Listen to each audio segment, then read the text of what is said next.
Hey, what's up, Twitch? What do we got here?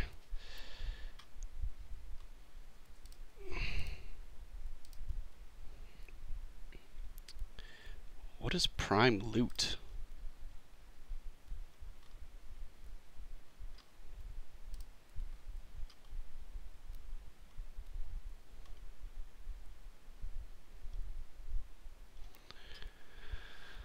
How's everybody doing? Sorry for the delay.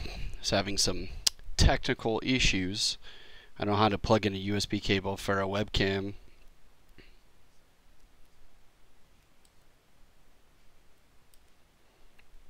So I'm just giving this a second for you guys that are in here. Waiting for the stream to come on.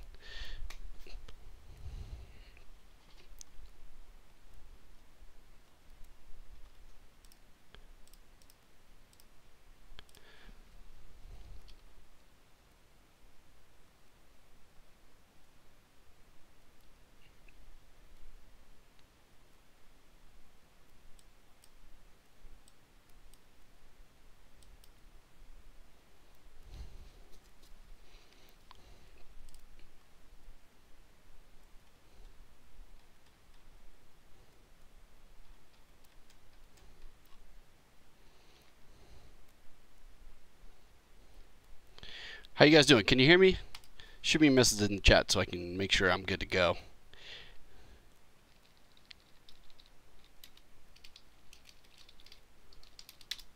Oh, hey Kyle.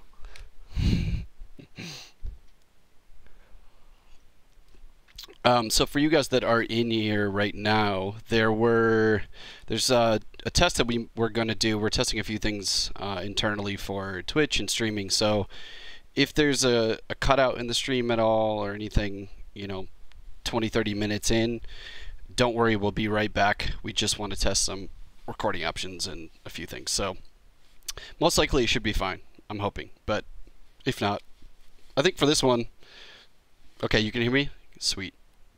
So yeah, I don't know if for any repeat viewers or anybody that's, any of you guys that have checked out a couple of my other streams, I've been working on this spaceship design that, I'm trying to work out. I was trying to work out a NanoMesh method, quick methods to like just go through and apply tons of detail with a few basic parts to kind of simplify the workflow, especially with live booleans now. So I don't know. We got anybody that's seen a couple of my other streams in here? If you are, throw it out in the chat.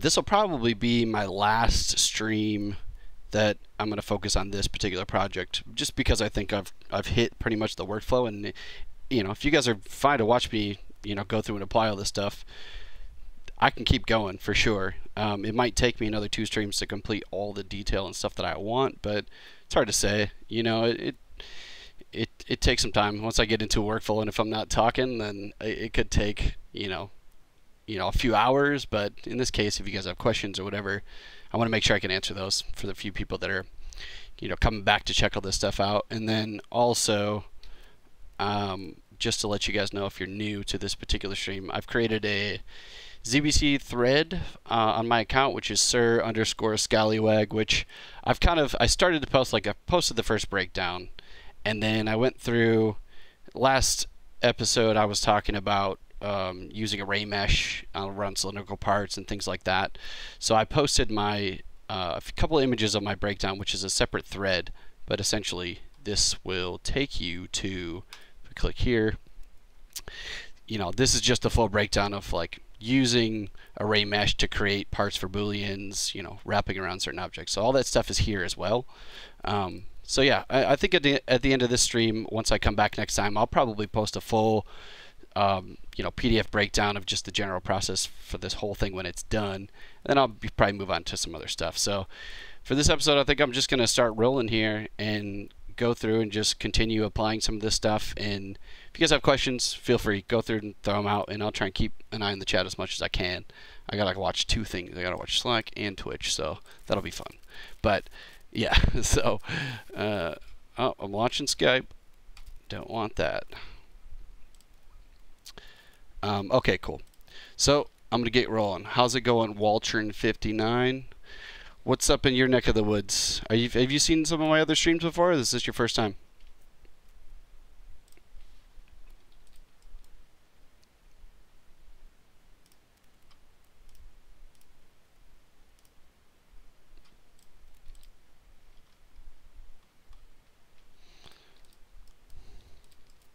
So let's see. Let's take a look. I'm trying to figure out. It has been a couple weeks, and I apologize for anybody that's in here that was expecting a stream on last Thursday. We had some unexpected meetings and things that came up, so I had to push it to today. But I should be back. I'll be back on Thursday schedule next month, and I want to try and do more. I want to get into some new projects, so hopefully I can make some more time to do all this. I think I left off somewhere around the neck in this region. Let's see.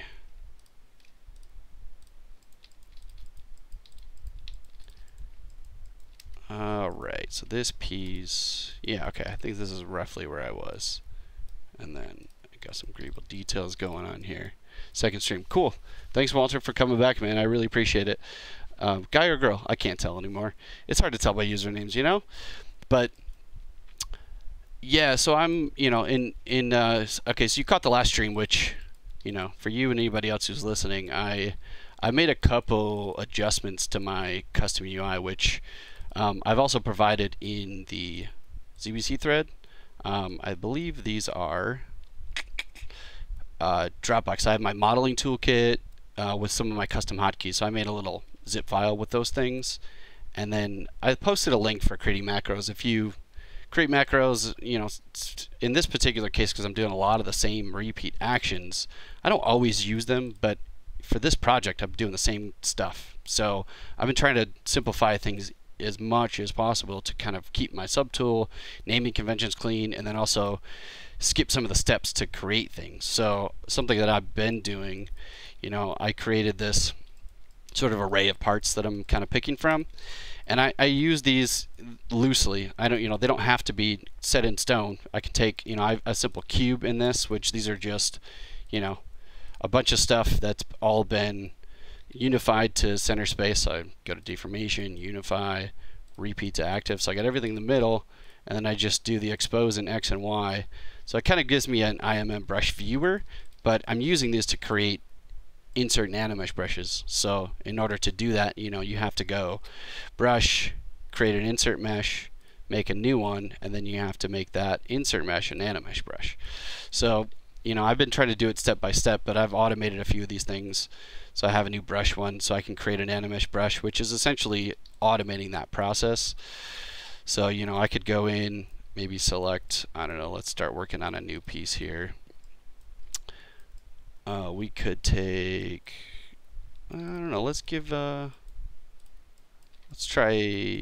this one, right? I could take this piece. So this nano brush is basically just going into macro, clicking new macro to record, and I just go through and record the steps of create an insert brush, tell it to assign new, and then create an ArrayMesh brush. So it's just a little easier.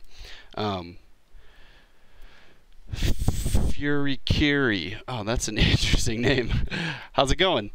Thanks for joining in. So, you know, I can just click the ArrayMesh brush, and the only thing I have to do is click new, right? So that makes it super easy, and even better, I have this assigned to the 2 key, so I can do all this here, which I like to do because then I can just keep ArrayMesh palette open. I can even hit tab to close everything, and I have all my stuff that I really need here, so I can kind of focus in one area. So yeah, I'm going to go in and let's just start. Let's see if I can add a few more pieces. And then also a couple of things, like all of this is set up right now with the intention of going to either using these parts as just separate subtools to add, you know, as additive parts, and then some of them I want to extract and use them with the live Boolean system, which I've got in my custom menu down here. So I've kind of gone through and, like, to keep the names, so I don't have to go through and rename subtools. I'm kind of obsessive about keeping my names like the same and in order and numbered and things like that. So I've created a couple of duplicates. I'm working on this piece here, right, and this is the top of the chain. And I have 2 duplicates here, which are add and subtract. So if I want to do a subtractive part, you know, I might go through, so I can select this one, which these are off. So I have the eyeball turned off, which I can solo these. And then this one is set to nano sub proxy part. and then the number will be, I could actually even go in and just put number. Alright, so let's see, I'll go in here.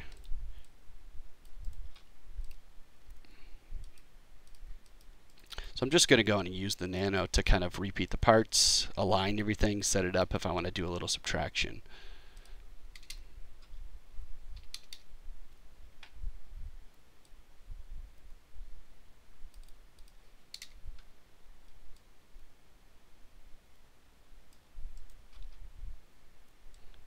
And I've been doing a ton of this. Some of my favorite has just been kind of playing around with, you know, the tiling, number one, and then going in, say, maybe adjust the scale. So I want this to kind of overlap on that edge. And let's see. And then we can, you know, you can turn, I can turn Sol off so you can kind of see where it's going. So if I want these parts here, maybe that's too many.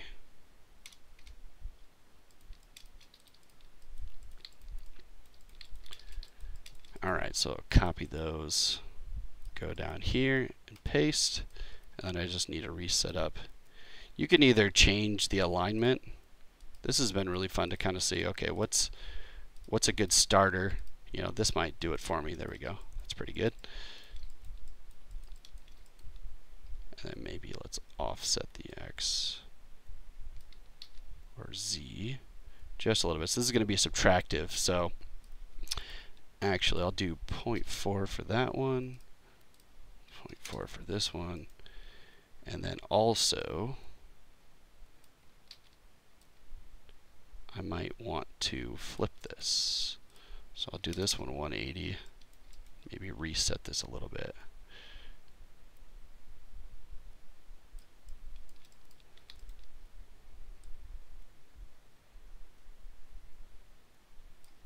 So I could copy this one, go over here, click paste, and then redo this.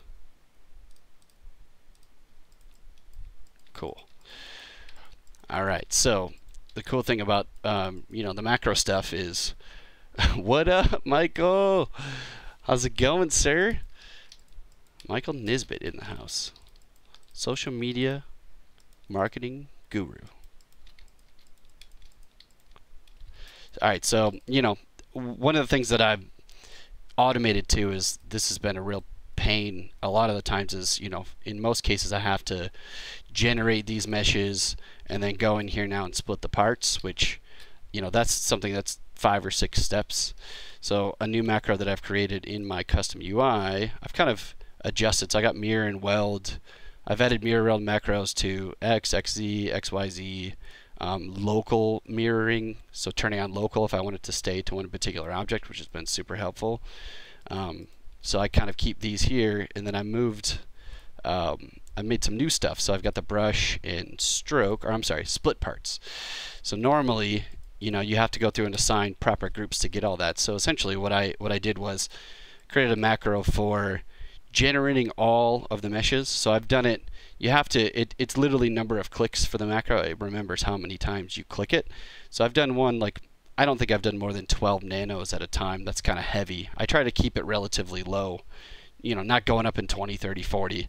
That's just, you're asking for trouble, you know, for all kinds of issues. So I try and keep it simple. So 12 and 15 have been working pretty good. But this one, the nano generation group split, is going through clicking this up to 12 times. So basically, I would click this button until these are done, like so. And then while the macro is still recording, going into my polygroups, and first I run an auto group. So the auto group assigns this whole shell and assigns polygroups to each one of these shells. But then I want these to stay together, and I want to split those into their own subtool. So then after I run the auto group, I go through and run merge similar groups. So that assigns these together, and then really it's only about going into the subtool and doing group split. So while that macro is still going, I run the group split, and then it splits it off into separate subtool. So you'll see in a second, once I go through, if I undo this, there we go. Oops, redo that. Okay, so I got it in this state. So then I can close my palette and then go to my 2 menu. So I'm just pressing the 2 key, go into my split part essentials, and then I can do, I have this one for group split, and I did another one that after I group split, I mirror and weld that subtool over an X, just because I've been working at one side. Nanos don't mirror perfectly over to the other side. You know, sometimes if you have symmetry on, or maybe you don't want to. So I was just trying to keep it localized to one side most of the time, which I'll probably go through and make separate buttons for different mirroring options as well. But if I click this one, it goes through, splits it apart. Now we're in solo mode, but you'll see that it took it off of this thing, and now it's a separate tool. So then now if I know that's going to be a subtractive, I've got the proxy set up on top, and then the nano subtractive chain is right below it. So just control down arrow to put this in the order. So this is part 6. So go nano sub, and then I'll just remove the proxy. There we go. And then this is already set to subtractive, which, you know, minor stuff, you know, little things, but as long as it's set to subtractive, it's built in the chain, so that as soon as I enable this, I turn it on, then I've got my little subtractive parts. Right? And now I can go in and maybe just modify this manually and start using the gizmo. Right, I could turn symmetry on or off, either way.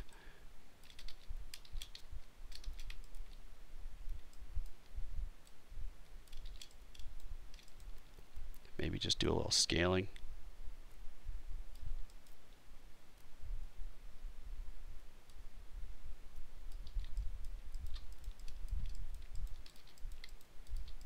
And boom, there we go.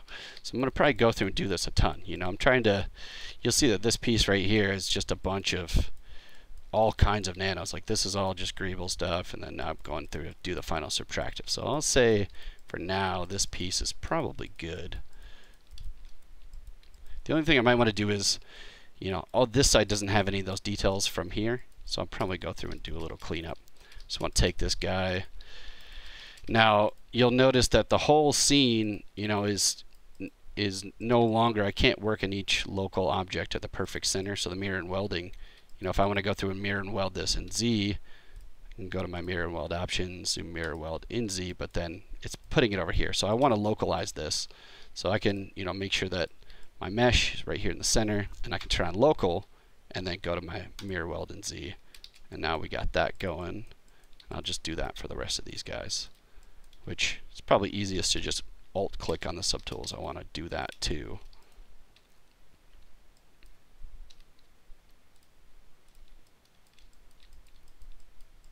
But in this case, you know, this piece, right, this wouldn't work. The localization's centered on the flat part of this mesh. So what I need to do is go through, make a duplicate of this one. So move this one out so you can see this. And I could just rotate this 180 degrees, or go into my mirror options, which that's another one that I've done too. If I don't flip it, I can go to 2, and I have another little sub palette down here. And I can just do mirror in Z.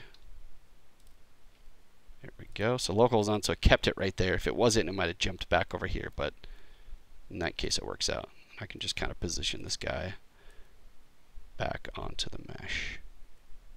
So this is just kind of base details, you know, just kind of background details, and everything else is kind of building on top.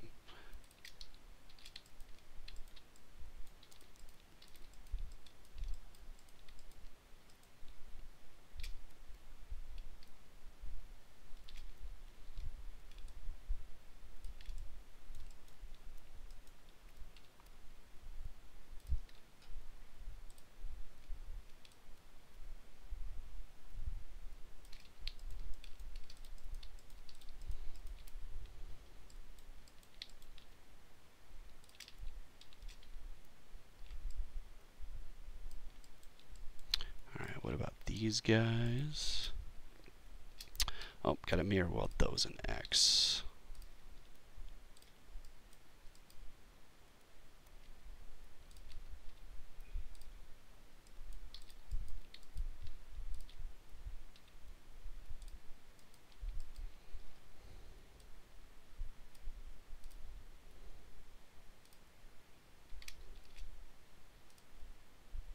So then let's just consolidate these guys.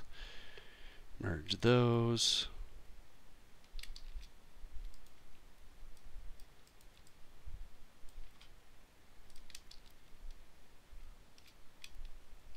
Duplicate that.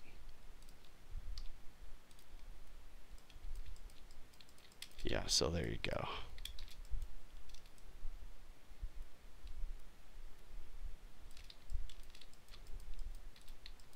I mean, I could probably just merge everything in mirror and weld it together, but I just don't feel like doing that. So we got this piece.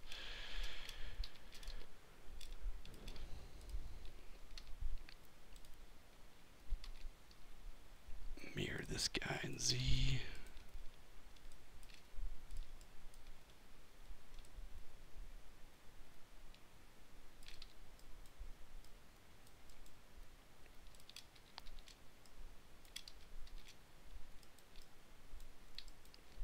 What am I missing?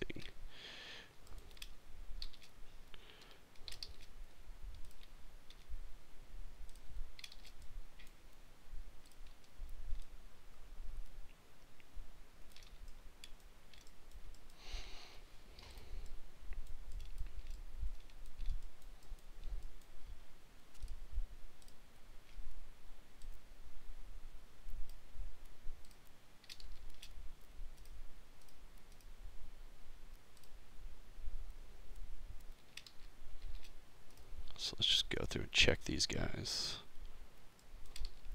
These ones for sure. And like this is where the auto mirror and welds come in handy actually. Like, you know, I want to check to make sure these are mirrored in X, but I also want to mirror those in Y.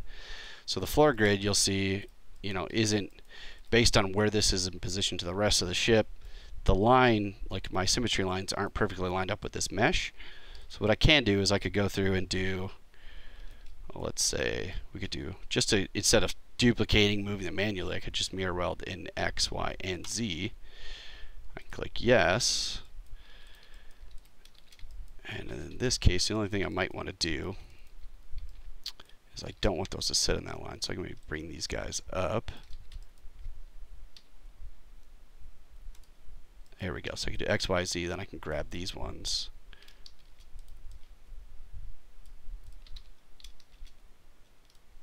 Maybe bring these down. And then grab these ones. Just put these back into place.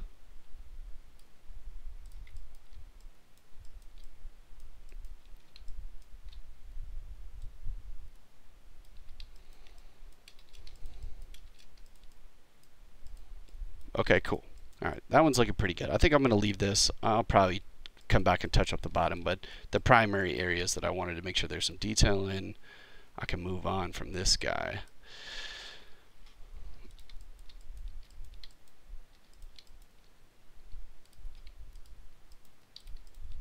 Right, and then I could go, let's take a look at everything. So I'm going to shift click, making sure if I select one with a chain, it's going to turn on the chain itself, but I can turn everything on by shift clicking that one. So then probably I'll focus on the front just a little bit further. I thought I saved this.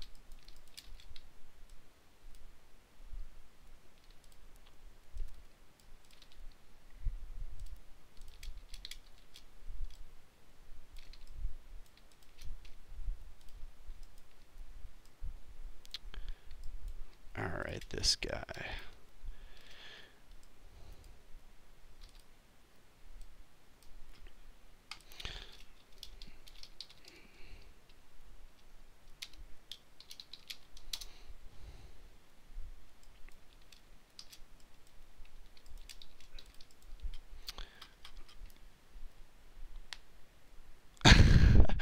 Hey, Tama. You know that you love your hat, show your face as well. You can't see me? Oh, am I not clearly invisible in view here? It's just my hat. I'm just doing this the whole time. Here, let me adjust my camera. How's that? There we go. Sorry, just waiting for the delay here to make sure I'm in.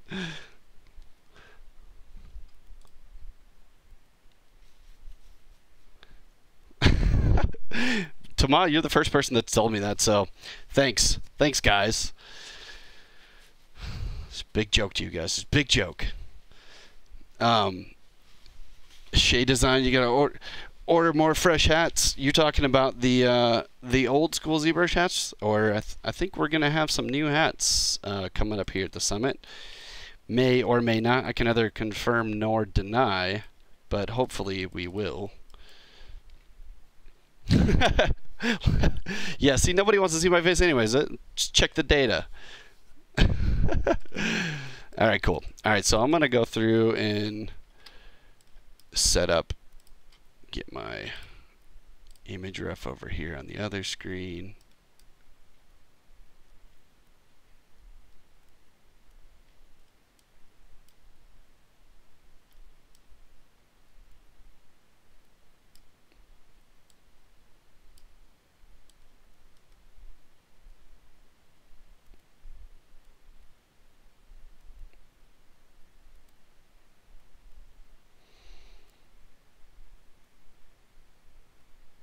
Alright, cool. So I just got to do a little configuration. Probably going to set this up the same way I did for the other one. So this one I need, for the neck, I'll do nano.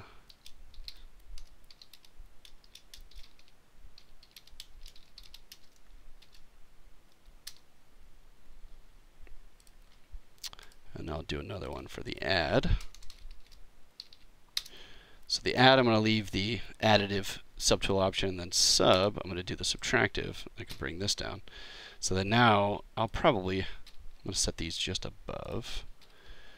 So turn everything off. And then the neck is going to be the first part. So this is going to be the start of the Boolean chain. So I got everything else off. And then now I can go and let's figure out what I want to do. Maybe I'll start doing some additives first. You know what? Let's do a little subtraction.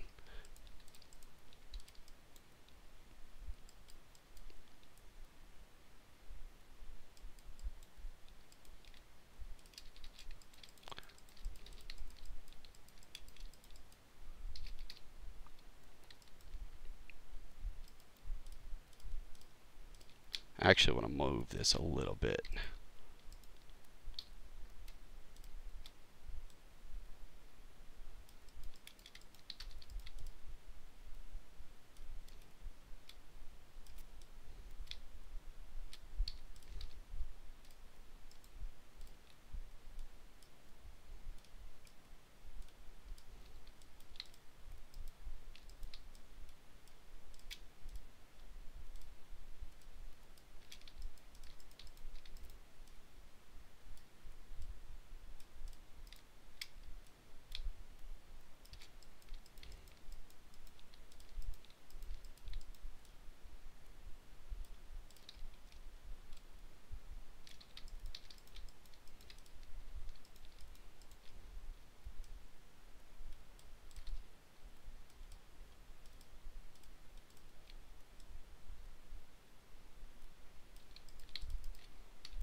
Trying to remember where this even came from.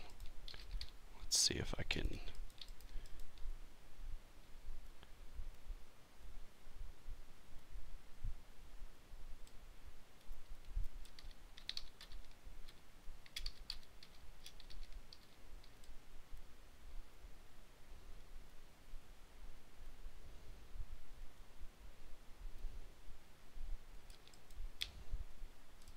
Maybe try a little in. So I'm just trying to create a little space here. Yeah, so I can go through now and key mesh the polygroups just to create a little indentation so that those details can go in. But I don't like the spacing. Let's go a little bit more.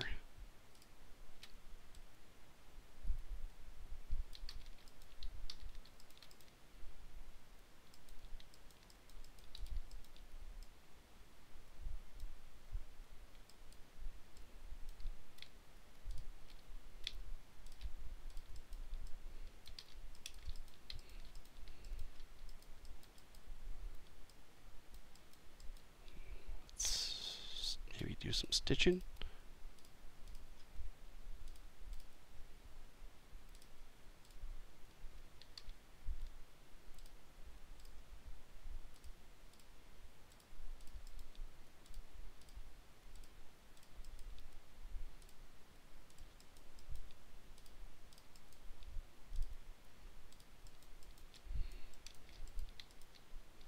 Nope, that's not going to work. I don't know if I want to try there.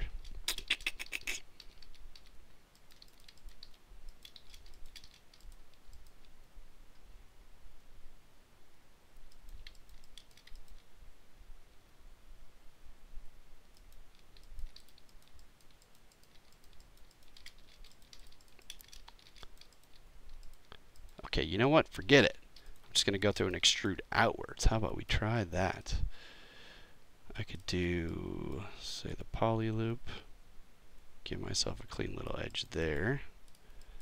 There we go. I think that'll work better. Q-mesh, polygroup all. Cool. All right, so that's working much better.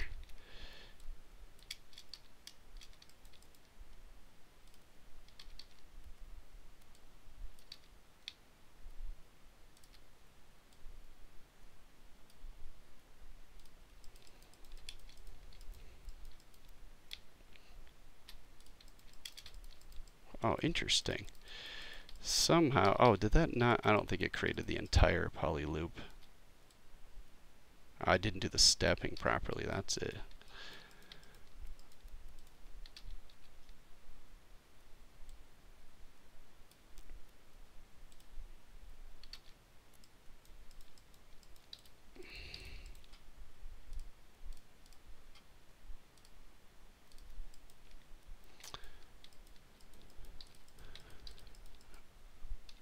And then something to keep an eye out for if you guys are using some ZModeler actions. So there are, anytime if you feel like if there's something that's not connecting, maybe some verts aren't welded. Another thing that I keep inside of my modified topo menu is just the weld points. So you can go through and weld those points, which you'll see something just updated there. So maybe that's probably why this wasn't properly connecting. Maybe crank this up a little bit.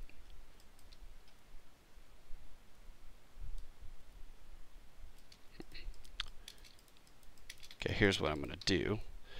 I'm going to localize this to the mesh. I'm going to offset just this center line here. So it goes local. So tell me Z, and then I just want to mirror and weld in Z. Cool, there we go. Now we're talking. So maybe try my auto groups, get my creasing in there. Okay, now we're working. So then I just got to go through, actually, before I auto group.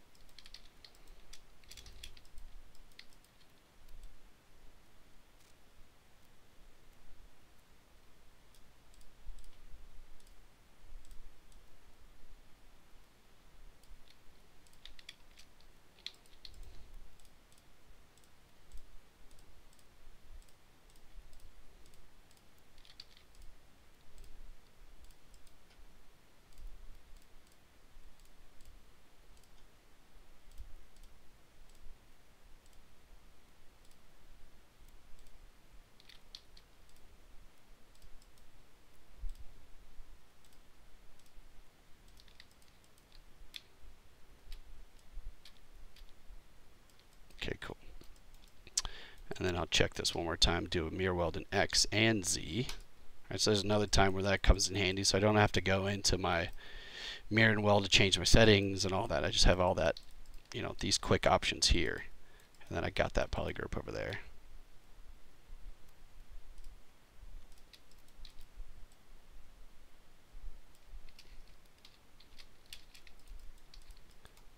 Okay, sweet. All right. Sorry, that was a little longer than I expected that part to be. Alright, so then now I want to go through and I'll populate some details in here. So maybe the first thing is I'll start off with the, I'm going to assign this a more clearly visible group, and then let's get some greeble going.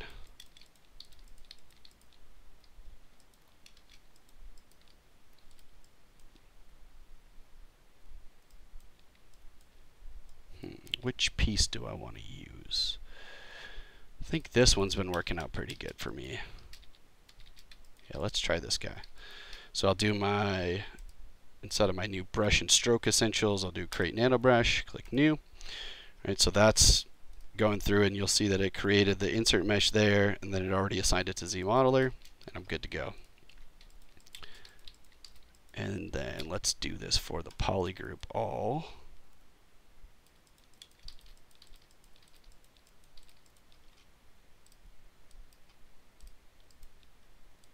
Do some randomization.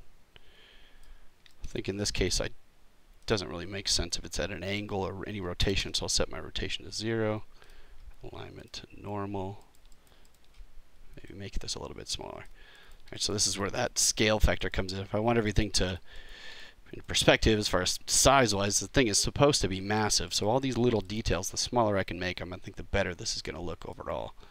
I can populate more randomness.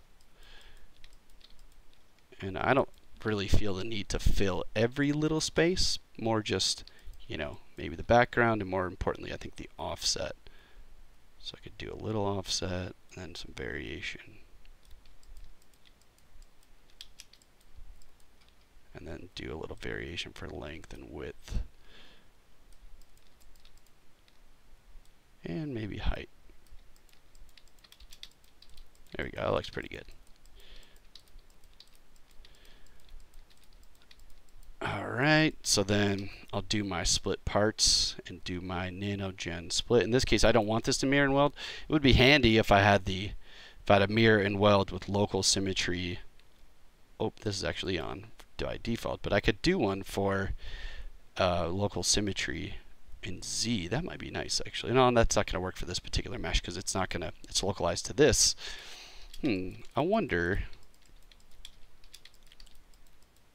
I could just do normal. Alright, so I'll show you guys, for anybody that's interested, hopefully this isn't too boring, but you know, maybe I'll make a quick macro for just a quick split the part and then mirror and weld in Z. So I could go, oops, let me get rid of my undo history selector, number 1.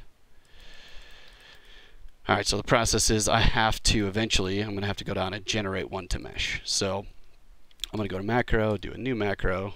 It's going to ask you if you want to initialize ZBrush, which is going to strip down everything, go back to defaults, and set all your settings to default. But I don't want to lose my UI or any of that stuff, so I can click no. And then I'm just going to go in and now first generate it one to mesh. And then now you'll see, you know, we have to assign polygroups to split this, or it's the easiest way. So I can go to polygroup, auto group number 1. So it might take a while to switch because this is a lot of individual nano parts it has to assign a group to. So we'll let this run really quick. And then I could do merge similar groups. Again, taking just as long to go and find each one of these little shells and then create a group for that. I'm going to check on the chat really quick. Monstradomnerd, that's a sweet name. Your ZBrush keeps crashing randomly. Let's see. See if any of the guys have answered that for you already. Mostly while Z-remeshing. Doesn't matter if it's low or high poly model. I get a ding sound if it's gone, and it's gone. Most of the time it's a recovery hub, but it's still annoying.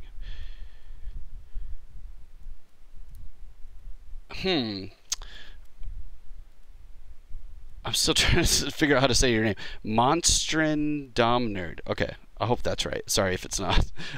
Yeah, that's a. We would have to see that. That would be an issue to fill out a support ticket for and send it in. If it's Z-remeshing, oh, I see. Oh, dude, I am dyslexic today. Wow, so sorry. Like, there's no N there, really, at the beginning. Most random nerd. That makes total sense. Okay, so for the mesh, it depends. If it's crashing just while Z-remeshing, that's strange. But I don't know the context of masking. Is it crashing while? Are you masking with a Z and then ZBrush or just masking in general? Yeah, Kyle just sent you a support ticket link. So if you send that to us, it'll go through the first channels, and if most likely it'll come to me or a few other people, and I'll go through and actually go through the troubleshooting with you. Yeah, that's an issue that I have not heard of. So most likely that would be a rare occurrence. It might depend on your system, what your RAM is, what your processor is, what kind of machine you're running on, and then we'll go from there. And then specifically Mac or Windows. Are you Mac or Windows side? Just let me know, but fill out that ticket, and most likely it'll come to me, and I can troubleshoot with you there, and we can figure it out. In the past, we have provided small fixes if it's something that's manageable that we can do. If it's not, then requires a patch update or a full release, but we can discuss all of that during in the support ticket. So hopefully that helps. I'm sorry I don't have an answer for that one, but it's that's a tricky one. Have not heard that. Just masking in general, yeah, that's most likely there's either some sort of corruption with maybe your subtools or your meshes. A lot of times you can create issues like that or experience issues like that if you have a lot of hidden geo or some parts aren't properly split. Saving with undo history, depending on how much history you have in the timeline, that's a big one. I think generally speaking that ends up being a contributor, a large contributor to a lot of issues I get, which, that's saving your project with undo history is kind of, it's a catch-22 because you have to consider all the information that you're saving within a project, not to mention what kind of actions you're applying to those. And if all that's stored within a project, it gets up to a gig or 2 gigs. I've seen that happen a ton. So I'll have to troubleshoot with you on that one. Hopefully it's an easy fix though.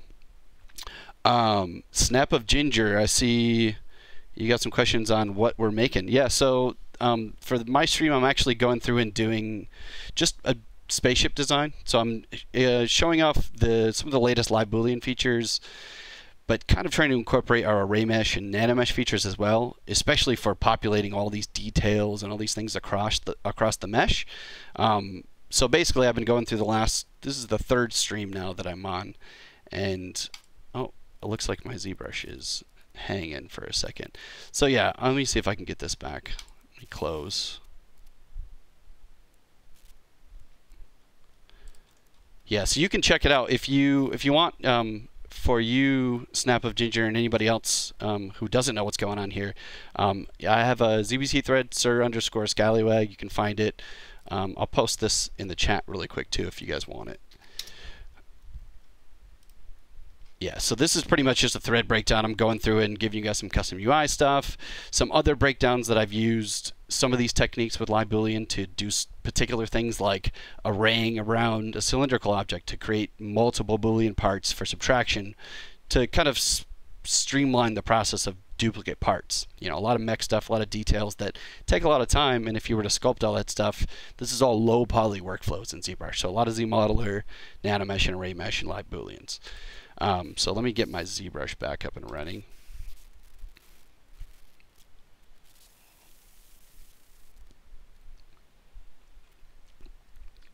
Shogun Res seems hard to use for hard surface modeling. Trying to learn, but it's not working out for me.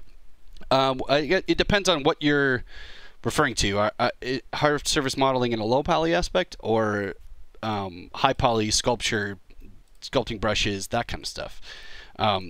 In this, for at least, especially the stuff that I'm working on here, let me see. Oh no, it doesn't even look like I got a recovered file. Oh boy, oh boy, oh boy. Well, I'm gonna have to redo that really quick. I should have quick saved beforehand. Yeah, ZModeler. Are you using ZModeler, Shogun Raz? If you're not, I think that's the first stage. And if you're having, if it's a learning curve issue, if it's trying to figure out all the actions, ZModeler, if you go to, let me go in and select the part that I'm working on here. All right, ZModeler's got all these actions, right? You go to menu, over a poly, you got tons of options. Edges, tons of options. Verts, tons of options. So it's kind of taking all your previous skill sets from other modeling applications. It probably would depend on what you use, what you're familiar with. I could probably answer that question a little bit more or give you some ideas, but hopefully if you're just checking out this stream, maybe this will enlighten some of the poly modeling aspects for this particular kind of workflow. Because yeah, you know, it is a transition. You know, ZBrush, I think a lot of people still, I at least myself see a lot of people still trying to work with low poly in the aspect of sculpting, subdividing a lot, doing a lot of clip curve and H polish and trim dynamic, which is a great method. I mean, it's the most hands-on method, you know, but that's a skill. That's learning how to sculpt in a different way, in my opinion.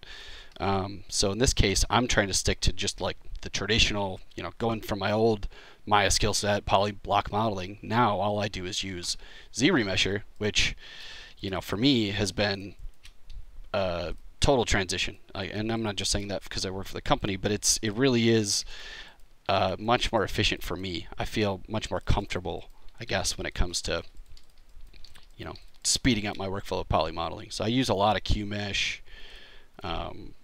do a lot of poly grouping, a lot of creasing.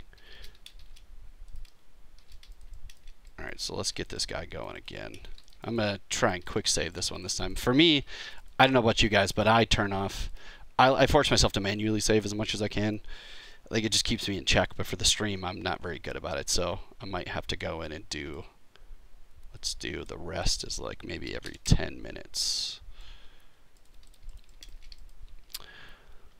You started with Shadowbox. Oh, okay. Trying to figure out hard surface.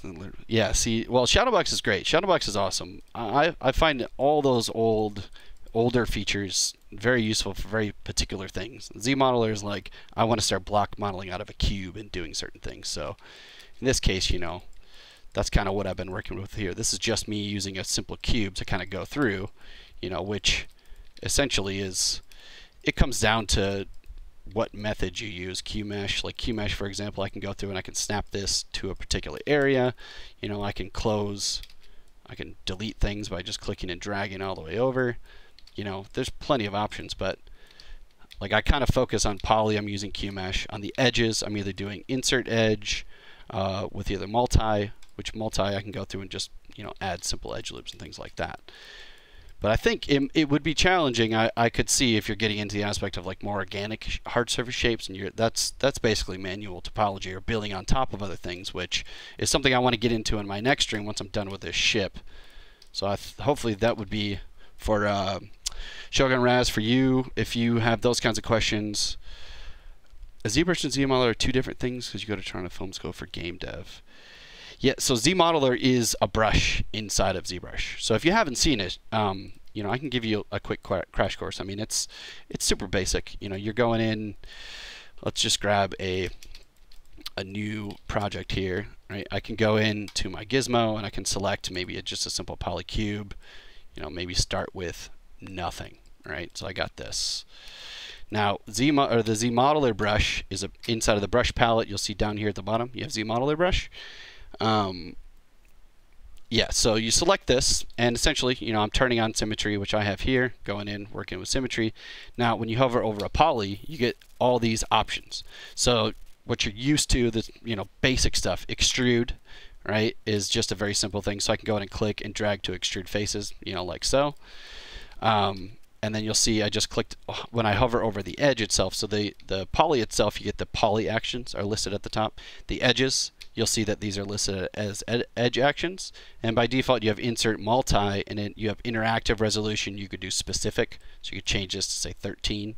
So if I want to add specific edge loops, but I can go with interactive and I can just click and drag upwards or downwards to variably change these. And what's awesome is it adds polygroups. So I could go back to the poly, and this remembers the setting that I had before. So extrude, in this example, I could extrude a poly, or I could hold spacebar and change it. So I can go to polygroup all, for example, and I could extrude those edges, right? So that's a really awesome feature. And I can go back and insert more edges here, like so, and I could extrude those polygroups, right? Or, you know, with extruding, I could hold Alt and paint individual faces. So holding Alt, clicking, and selecting, or holding Alt and dragging across is really awesome. That can speed that process up as well. So I can maybe just go through and extrude just those guys. And that's just, you know, regardless of whatever setting, if you have these selected, it's going to override those. But so it makes it super easy to go through and make these quick selections. Now the the really awesome thing that we've made additions to as far as extruding goes is the QMesh. So QMesh is a lot like extrude, but it also offers new functionality. So if I were to go through and extrude like a face like this, you'll see that it's going to snap to, you know, either perpendicular faces or the closest face that it possibly can. So I can snap here, and it has in the setting, it's got stepping. So I can, right now it's set to a 10th step alignment. So if I click and hold and drag upwards, you'll see it steps up to 10 times. So I can get little edging and things like that. You know, there's other stuff like bevel. So I can hover over an edge and I want to bevel this whole edge loop. So I can go bevel and I want to choose edge loop complete. And then you'll see the polys, the normals give you directions. So it's pointing up at this edge. So I can make sure that it's pointing to this one, and I want to do that whole edge loop, and I can apply that. And then stuff that I've been doing is grouping by normals. So it assigns polygroups to the normals. I could maybe go in and do a polygroup for, like, say, individual face here, individual face here, and here, right? And then I've been doing this, going into creasing and creasing by polygroup. So what that's going to do is when I click dynamic subdivisions, right, it's going to smooth out all those places I have creases. So I can, again, in ZModeler, I can actually crease individual edges to retain crispness and things like that. So that's pretty much what I've been going through in my stream, and essentially just applying basic polygroups. So you see everything down here with dynamic on, it's smoothing, and I can change my creasing to, say, smooth at dynamic level 2, so then when it hits to 5, it starts to smooth out really well. So I can do really basic stuff. Yeah, so these are all, yeah, as far as features in 4R7, you'll have basic ZModeler brush. I can't say that all of those features that exist in there currently, the one I'm showing, are going to be there, but primarily all this basic stuff is there, which is a really, it's definitely worth it. I'll show you really quick a great place to start. I think this is probably one of the most extensive things that we've provided free education on. If you go into, you can go into beginner, or actually, you know what, you can just, it's set up in this way. The guys have it set up to, you can just basically search. So you know, search ZModeler intro, you can click that, and it'll take you to just some basic tutorials. So these are kind of broken up in different ways. So I think I would recommend going to Getting Started. So go to Courses, Getting Started, and we have a whole ZModeler Introduction Classroom. So this basically goes into everything. So actually that was the right page. So PolyMesh 3D Initialize. This is a particular video, but the ones we're looking for are ZModeler Intro.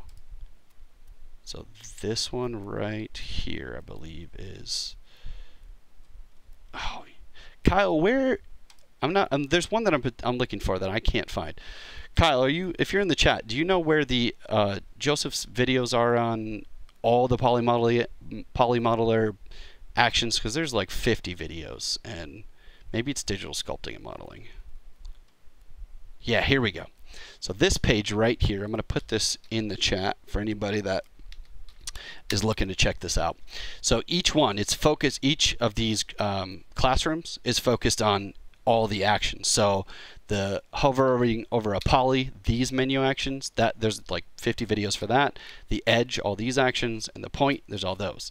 So you'll see if I go into my, if I go back, ZModeler poly actions, this goes through each one. What does poly QMesh do? What does poly bridging do? What does poly groups do? You know, all the options that you have, and it just goes through and shows you the functionality, just bare bones basics. So if you have modeling experience with ZBrush and other things, most likely this would be enough to get you going. If you need to see start to finish project oriented stuff, we have all kinds of things in the digital sculpting and modeling section.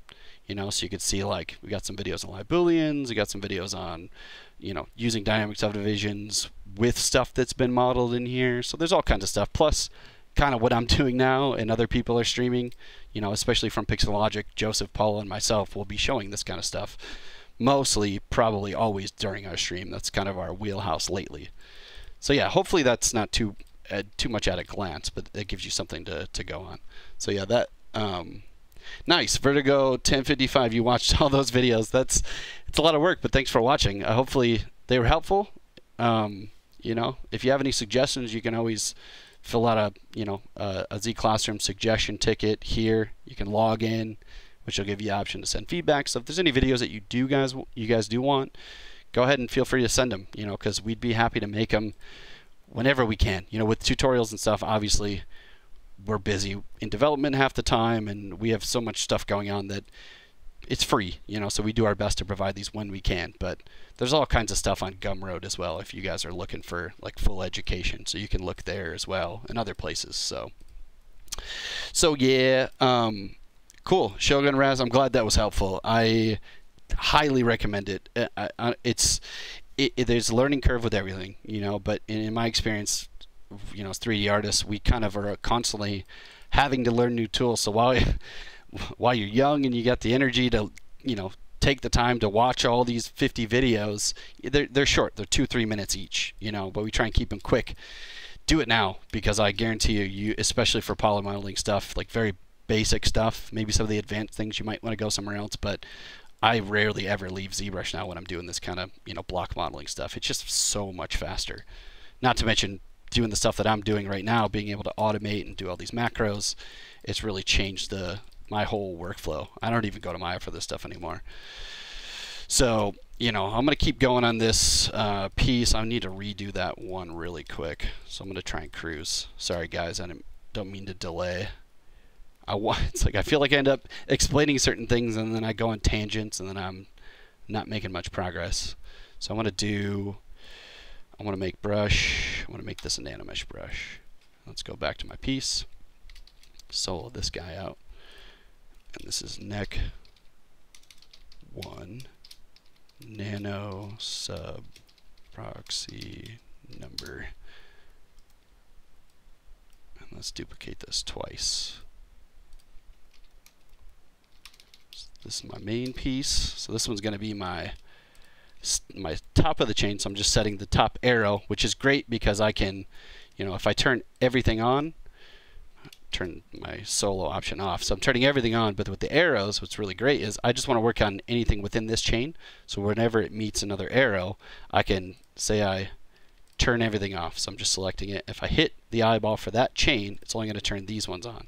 So I can kind of force, you know, groups of subtools. So I can kind of just work on one particular area, or like maybe 10 or 15 instead of trying to go through all of these, which it gets crazy. You know, it gets nuts. I mean, ask Joseph Dress. That guy's got couple hundred subtools in some of his projects sometimes. So, you know, consolidating or keeping organization, that's why I'm trying to, hopefully this stuff is helpful to you guys with the naming conventions and everything.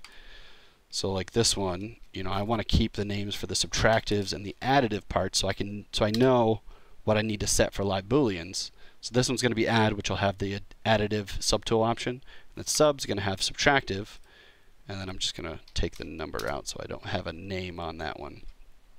So right now, you'll see this one's not visible because basically I have live boolean on, so it turned to subtractive. But I can turn this off for now. And then now we can work on this one. So additive, I'm going to go in here, solo this guy. And we've got two polygroups. I got this one and this one, which I do want to add those nanomesh to. So this is another way that you can sort of shortcut the mirror and welding that I was doing. I could just assign polygroups to these areas. So I'm going to go through and just really quickly do that nano preset, which would be smart of me to actually save that for future usage, which I think I'm going to do. So insert nanomesh, just applying this to everything. Make sure my Z rotation is set to 0, and then set my alignment to the normals. So I'm going to keep these all vertically, you know, 90-degree angles, no angle of rotation, which would be fine. The only thing that does is shortcut any of these polys that are sort of angled or not perfectly square. It'll keep these straight up and down, and then instead of doing it to each poly, I'm going to just do random. So I'm just going to populate these randomly, and then let's make these a little bit smaller. There we go. All right, so again, go and do my little Z offset. So this is just pushing it based on the normals out of the Z axis, right? So the Z axis is facing this way, so it's pushing it out, and then I just want to do random variation. So I can do this random leveling, right? So it's sort of offset and everything's not perfectly flat and aligned with itself. And then I can make this, push this even more in the height variations. The height is literally just how tall is it? It's just stretching it in Z, right? So just adding a little bit of extra height, and then I can do variations for that. So now I'm really getting that offset, so you can really see the difference between all of these. So really just like at a glance from a distance, it really makes all those edges pop and read. Because I'm thinking about the render and what it's going to look like. You know, with everything so small, I want that stuff to be, you know, as visible as I possibly can get it. So then, you know, I could go through and I could play around with different randomizations of alignment, right, which might give me interesting effects, may or may not. Like short edge is kind of playing around with, they're all not facing the same way, just a little bit more. And then what I'll do now is, number one is quick save. Make sure I got that saved just in case. And then my automation for the creation.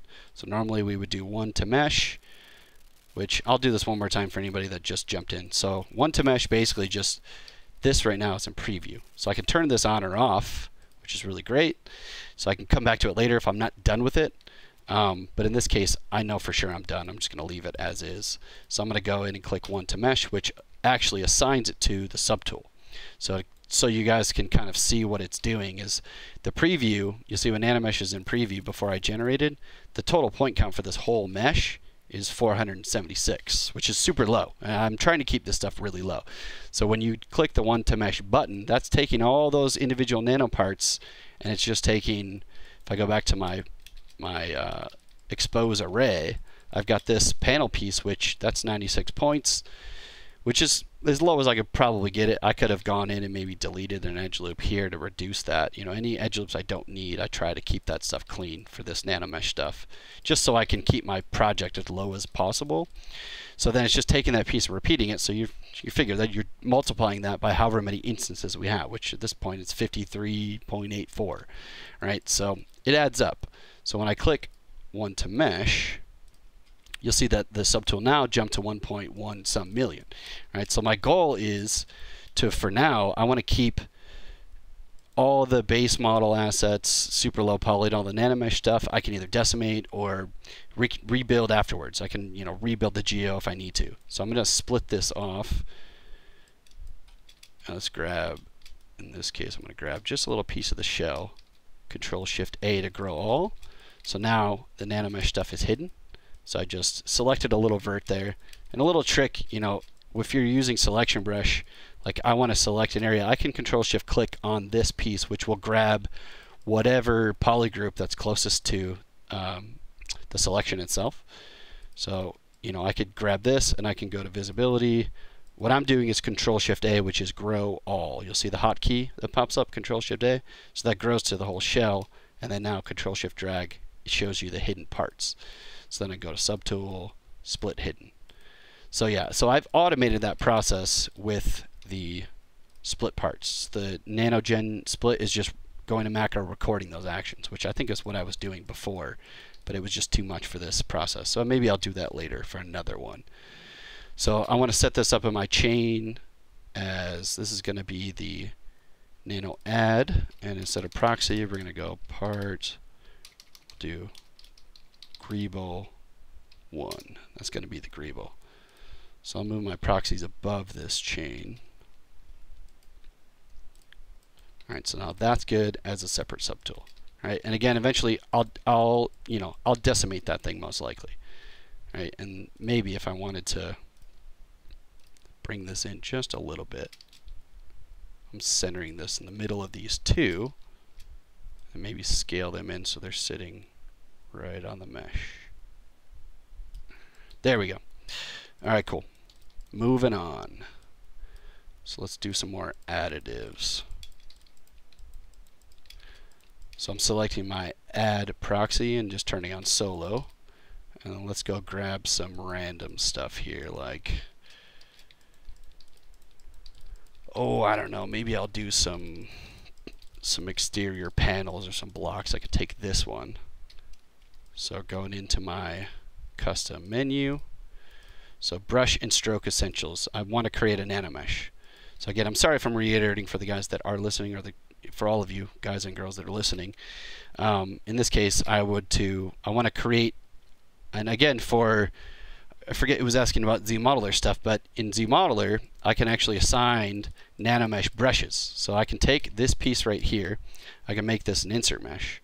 So I can click new, and then now I can go in here and start adding this stuff to the mesh. So I want to do that, but I want to populate it on all the polygons, right? So in this case, to do that, I need to take this insert mesh, which is currently selected, insert mesh 1, and take this and turn this into a nanomesh. So then what it did is, now you'll see that the brush changed from the insert mesh to ZModeler, and when I hover over a poly, it automatically enables this insert nanomesh option. So it took this insert brush, assigned it to the nanomesh. So when I go to my piece, I can solo this guy. What I can do is, for this whole poly group, I could go in, or maybe I'll just do it for one. I can add this, or I can hold shift and add it to all of them. So this is all nanomesh features. So this is why I'm kind of trying to strip down my UI, and I can just kind of see nanomesh, and as soon as I go in, clicking and dragging just does one. While you're dragging, if you hold shift, it applies it to all the polygons of that poly group. Right, so in this case, I'm going to do maybe just one, and then I can play around with, set my rotation to 0. Let's do some vertical. No, let's do horizontal tiling. All right, so let's do like just some big little blocky pieces, maybe some lights or something. I could do 4. And then if I wanted to change the height, you know, I could do that. So let's say I want to take this one and I want to do like a couple rows. Right, so you can play around with horizontal and vertical tiling at the same time. Right, or if you want to play around with the placement, like I want them to be a little bit closer together. You know, I could play around with my offset options, but those are going to move everything together. So in this case, it's better to break this up into 2 nanos. So I could copy these settings, and then I could go on the same poly, and I can insert again. So remember that, or I'm sorry, I actually need to do it on another strip. So make sure you do it on another strip of geo, but then I could paste those settings.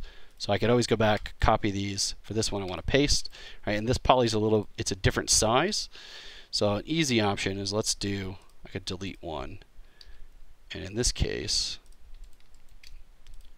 I want to split this poly. So ZModeler action, I want to do a edge loop right down the middle in the middle of this poly, so I could divide it. So I could go insert, and you could do a single. So you can do insert, set it to single, go through and drag this like so.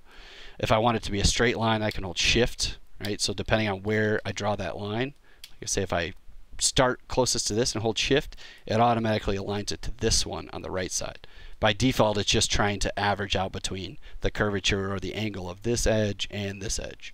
So I want to do a perfect one down the middle. So I can go to multiple, and I can set this to specific and set this slider to 1. So then what it'll do is put that right in the middle, and then for this I could just go through, select it with a mask, put that gizmo at the center, and I can just align this like so. Or alt click here, align it like so. Right, so depending on the curvature of this, sometimes that works out a little bit better. In this case, it's a little tricky because that thing is angled. So actually, you know what? Something I've never actually tried is if this, nope, not with shift. So the multiple edge loop doesn't work with shift. So, or as far as the alignment or keeping that thing straight. So I'll just go through and just snap this really quick and just eyeball it. It's not going to make too much of a difference. So again, my insert nanomesh is still selected, so I could go through and paste the old ones. And let's do vertical and maybe 4. You just make the size a little bit bigger. So I'll copy and then paste these in here. All right, so now I've got those, and then if I wanted to, I could go in and do, say, another one here, paste that, but maybe this one I only want this to be maybe 2.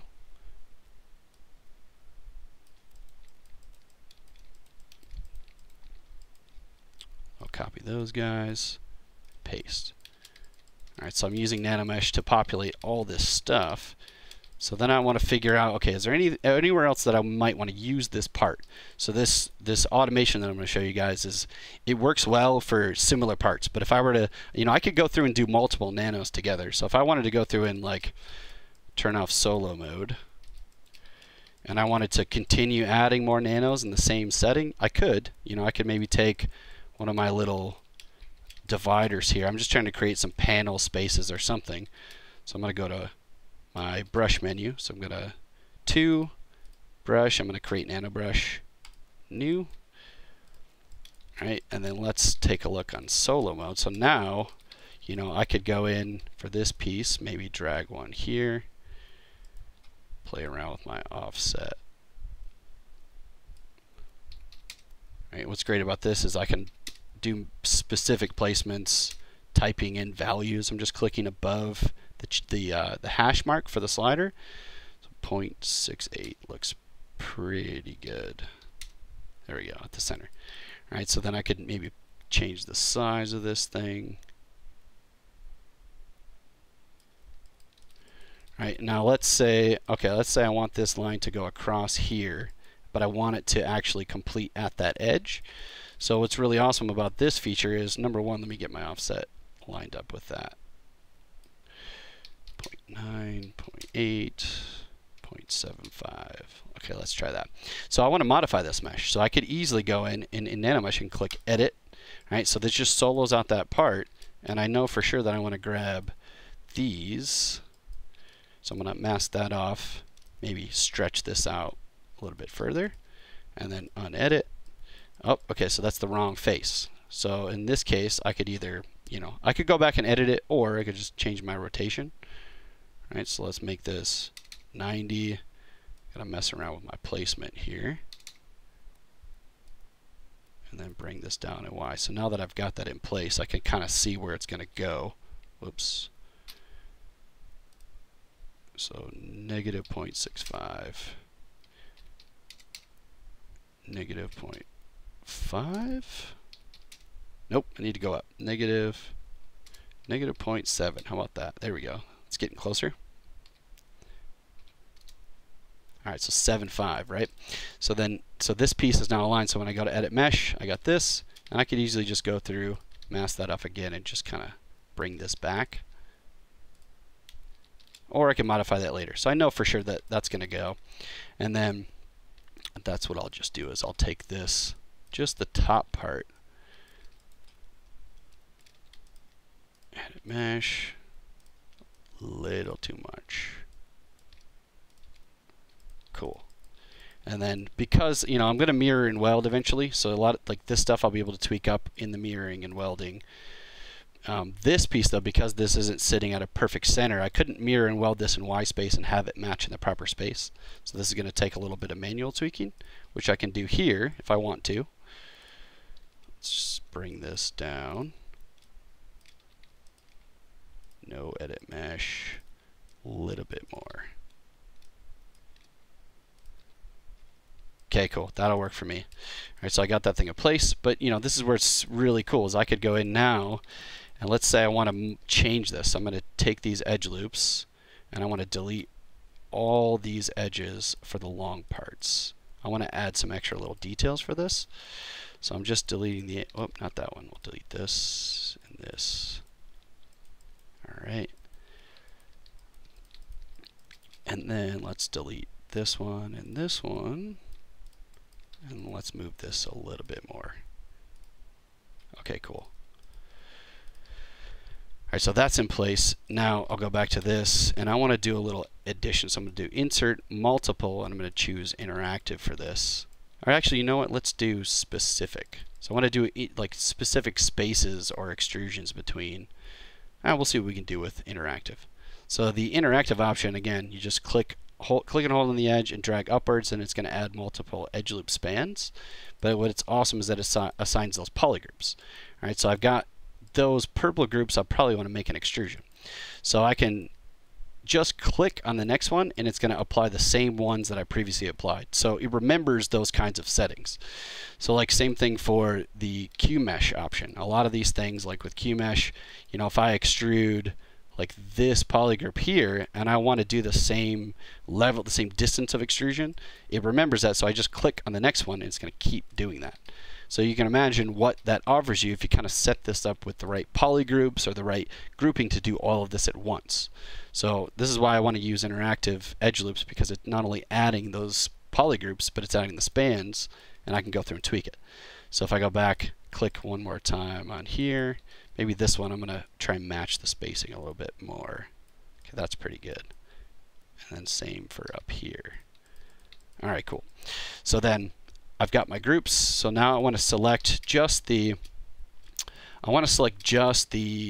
maybe purple groups. All right, so for the purple groups, I'm going to have to do a little modifying. So I want to isolate them, which means I'm going to have to go in and let's say easiest way would be to let's group everything. So I'm going to just hide all of this stuff. So I'm just using selection brush to hide just the top shell there. So then I'll inverse. So all this stuff, I'm just going to do Control W, which in polygroups, this is just group visible, right? So similar. So it's just grouping the visible, whatever's hidden. If I Control Shift click, bring it all back. Now those are keeping the same polygroups, but now I can separate the two. So you'll see why in a second. So I want to go through and do QMesh to just these purple groups. So I can hold spacebar, QMesh, and instead of doing a single, I'm going to do polygroup all. And now I can go in and just extrude all these guys together. So you see it kind of just gives me the quick option to do all that in one fell swoop. And then I can press D for dynamic to kind of see how that looks, which that's kind of interesting actually. I could go in and maybe crease the edge loops here, here. Or in this case, what I'm going to do, this is what I've been doing. So I have some hotkeys assigned, which you can find all these hotkeys and things if you guys are new in my sir_scallywag thread. I posted in the chat. There's a zip file. So it's got my hotkeys and the custom UI, which in this case, what I'm doing is grouping by normals. So I have that Control Shift L. So it assigns a polygroup based on the normals. So in most cases, it assigns it to each major transition or each major edge. So the benefit is in the creasing, which I'm using a ton to kind of see a smooth preview, I'm doing crease by polygroups. So for that, I have Control Shift C. So you'll see that Control Shift C, I just pressed it and it assigns a group. So now when I press D for dynamic, that's all super smooth. So then now I can go in and maybe play around with the creasing is set to smoothing at level 50. It's the highest level you can go. So I want this to start smoothing a little bit more. I'm going to say maybe subdivision level 2. So that means if it's at 2, once dynamic goes beyond subdivision level 2, you'll see if I turn it off and back on at 2, you're not getting any change. But as soon as I go up to 3, you'll see that it's going to start smoothing, and then it continues to smooth afterwards.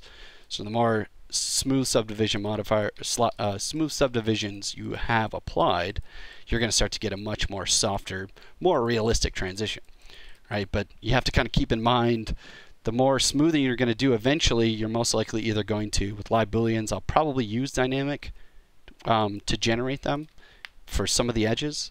So in this case, the more subdivisions, if I click apply, this is adding 6. Right? So 5 levels is going to add a total of 6. So the base one's like 0 and then 5. So technically speaking, it's 6 subdivisions. So I kind of just keep this stuff pretty low. Just like at a glance, from a little bit of a distance, I can kind of see, okay, that's starting to smooth. Maybe I don't want it to smooth until maybe 3. So the effect changes. If I change that up a little bit more, you'll see the smooth is a lot tighter. Right, so playing around with those settings helps a ton. So anyways, so if I go to my NanoMesh, and now I've been still in edit preview, so sorry about that if that was any kind of confusing to you. So now it's actually applied that to the NanoMesh. So then I could take this piece, maybe I'll just, keep this as is, and I might just go through and play around with my offset a little bit more. That's pretty good. And then X, I want to move this over just a bit. Let's try 0.01. Negative 0.05. I think that's getting in the right direction. 0.1. Okay, sweet. Cool. So that's not overlapping. That's looking good. All right. And then now I'm just going to go through and generate this, and I want to do a mirror and weld. So this is the stuff that I mentioned to you guys that I've automated. And this is a good example of where you'll see I started with this. I have 2 pieces I'm using with nanos. So I'm using the little cross piece, and I'm using this piece here. So these are 2 separate types of geo, which actually this macro might work for that. I'm going to find out. But first I'll quick save. Let me check out the chat really quick. Oh man, you guys have been chatting a lot. Shogun Raz, yeah, you just got to get your hands on it on a personal copy. Oh, so I'm assuming maybe you're using it in school or studio environment, maybe. Profit of truth. You just want to buy ZBrush standalone instead of waiting for university. Oh yeah, yeah. Well, that's the tricky part. I mean, we don't offer those things with ZBrush Core. I was going to say you could use ZBrush Core, but yeah, you would have to get a full license of ZBrush for that. But hopefully you can buy it. Are you on the fence? You considering buying? I'm talking to Prophet of Truth.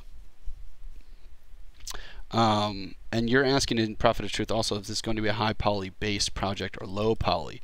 Well, it's going to be a combination of both. So all the base mesh primary assets are all low poly. So I'm trying to keep these all low. All this stuff I'm doing with nanos, this is all going to be, generally speaking, once everything is created, is going to be pretty high poly in the aspect that we're just instancing multiple parts of low poly assets, right? So all these low poly assets, like you'll see, this is all just super low stuff. Like all these individual parts, I think total are comprised of 23,000 points. So, you know, it's manageable at this point, and this is why I'm kind of trying localizing it, because eventually all these nanos and stuff, what I'll probably do is either generate normal maps out of these or displacement maps for some things that I just can't use these assets for.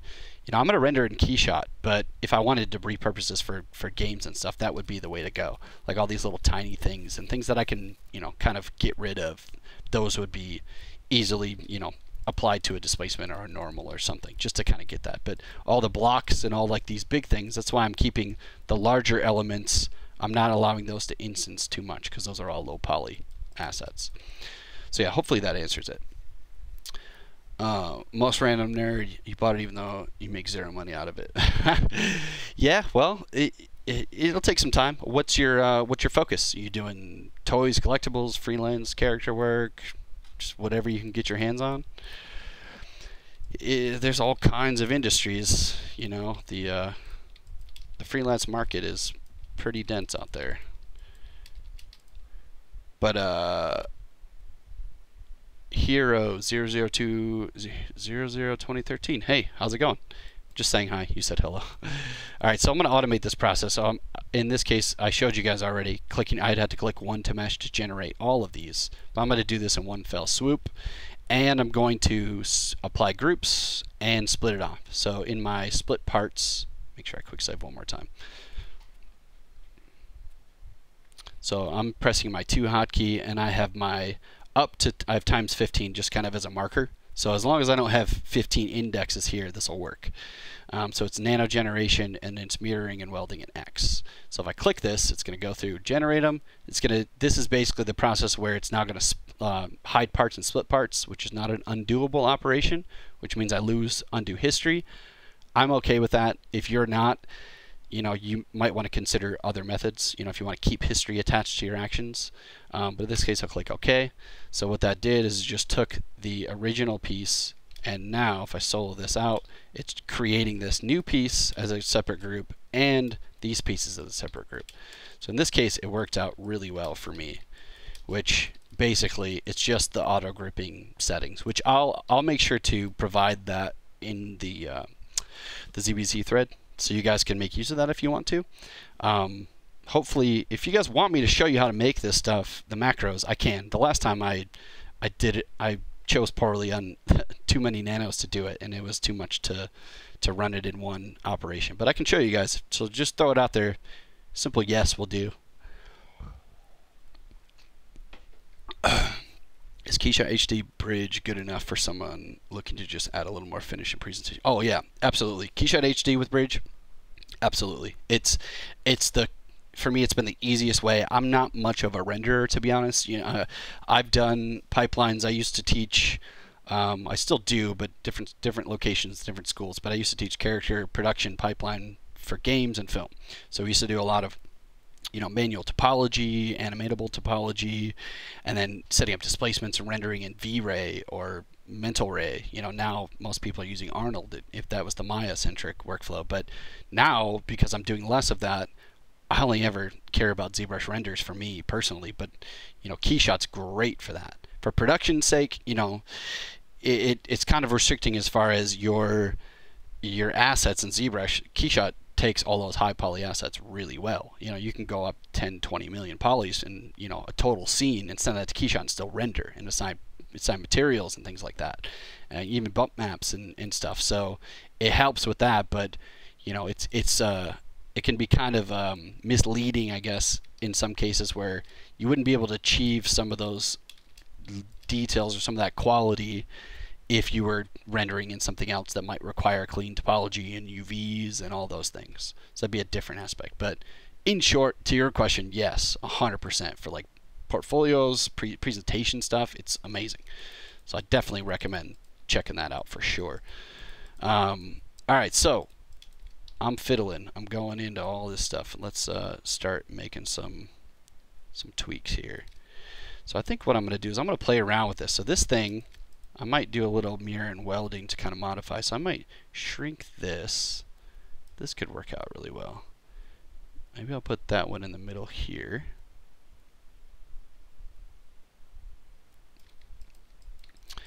Alright, and for this one, I want to, so the center of the mesh is, oops, let's see.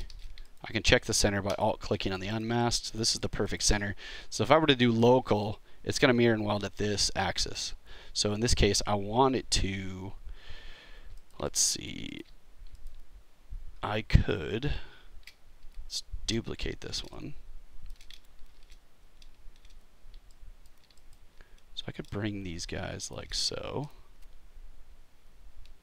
So I'm just trying to set up a way to make this, the center of this mesh be a little bit easier to mirror and weld instead of going through and dealing with the floor grid. So this one I'm going to merge down.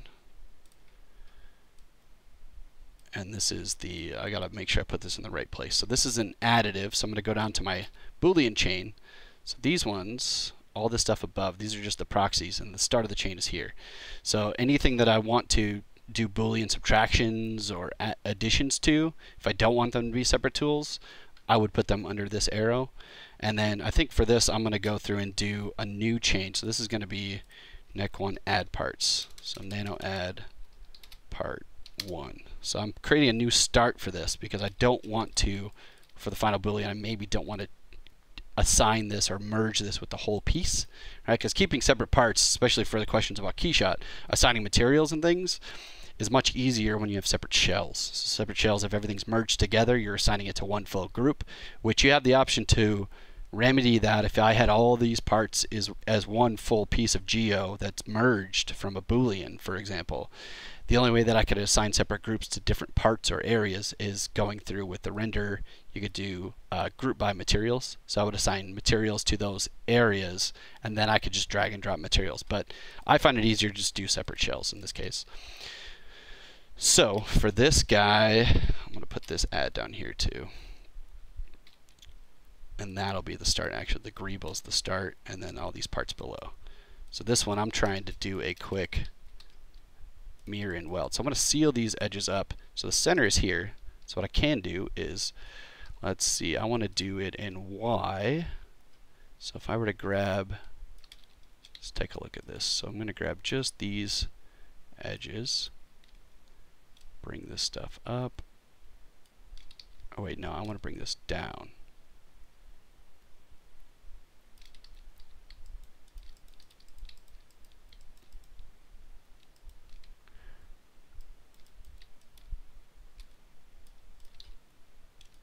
Alright, so I'm just stretching this stuff, right? And now that, so the center, you see the line, I'm just trying to get this right across the line. So where the y-axis is going to mirror and weld with local, right? So without local, it's basing it on the floor grid. So the floor grid is only looking at the x, y, and z indicators of this. I could go through and do, set my ground to the place that I want it to mirror as well. But that's just, for me, I just keep the floor grid out of sight. I don't like to see it. I just keep that thing down. So for me, it's easier to just kind of go through. And now with local, I can go and do in my mirror and welded Y. So it's telling you that the floor grid's way down below, which I'm okay with.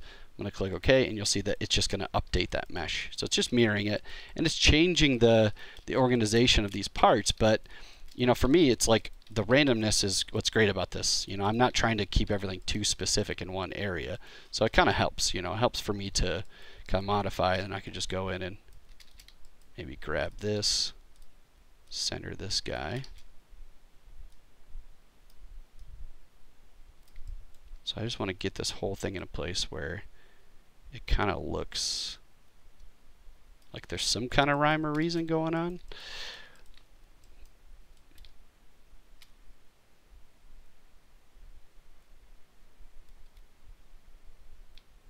Alright, so I'm going to grab all this stuff.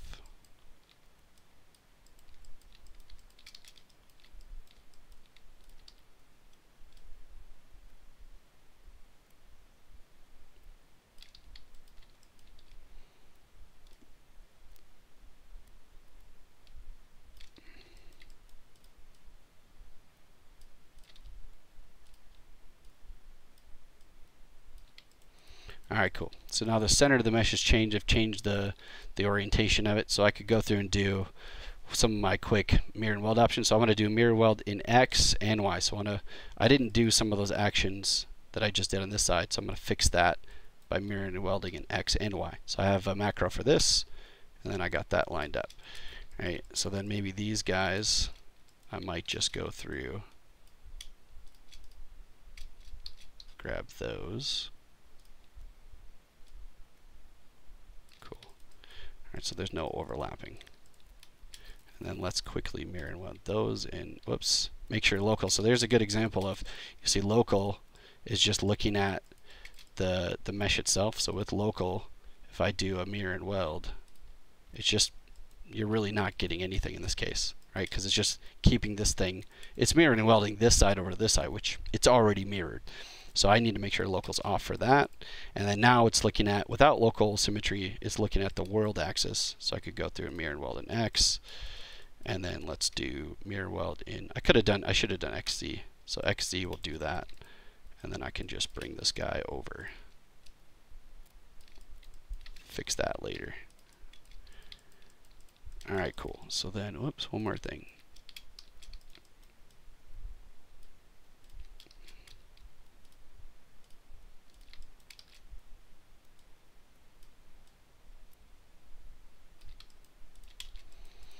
Alright, so then one more time, let's clean that up.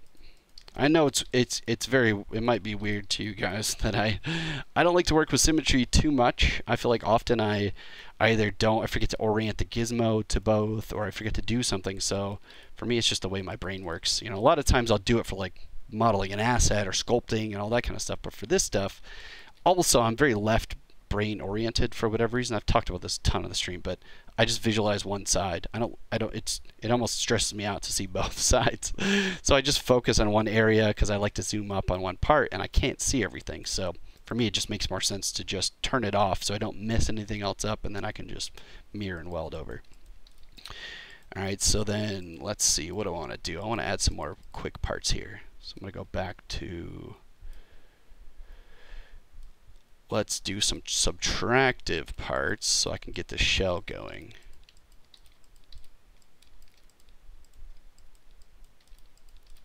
And actually, I think I want to do one more thing for this piece before I do that. So this is going to be the add section. Let's go in. I want to select this one again, which it might still be selected. ZModeler? Yep, it is. I could even just grab the insert mesh from there. So I still have that stored. And I just want to add, I'm just going to do one quick one. Let's do split hidden. I could have appended it, but this kind of gets it in the ballpark of the right area. So I want to do some sort of like engine block piece maybe. I shrink this down just a tiny bit.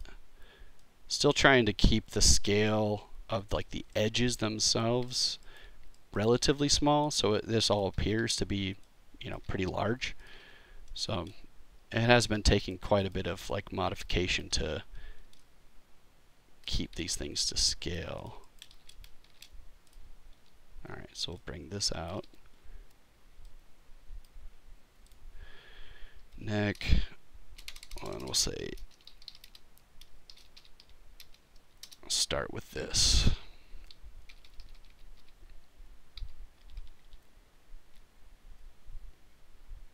And then where are these pieces? Okay, here we go. And I'll just copy the naming convention of this one and paste this here.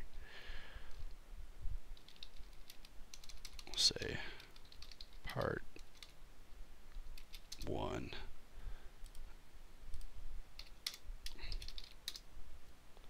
Yeah, maybe I'll do this as a separate channel as well, just so I can keep these things localized. Cool. So this, and then these guys are actually going to go underneath this. So then now if I want to, you know, I can start just working on this piece.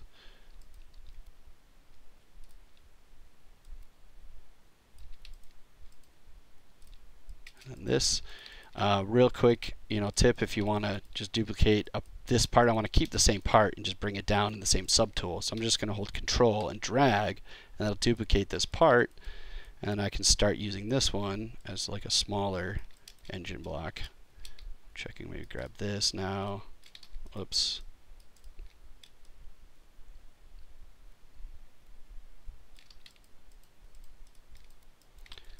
Alright, and I'll do my mirror and weld in X and Z. Alright, so in that case I didn't do local. I'll just bring this over here.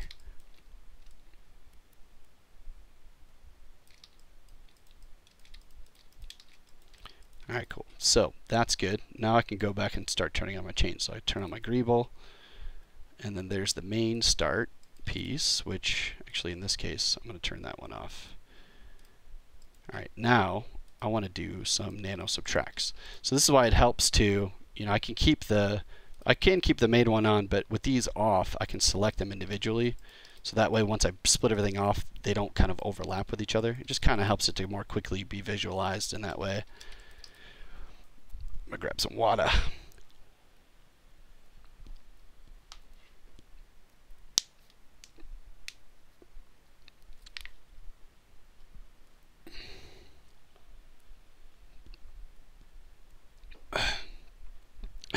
Via YouTube, Joseph Christ. Is that a YouTube comment, Kyle? Oh man, people are crazy. All right, so I just want to bring these guys over a little bit more.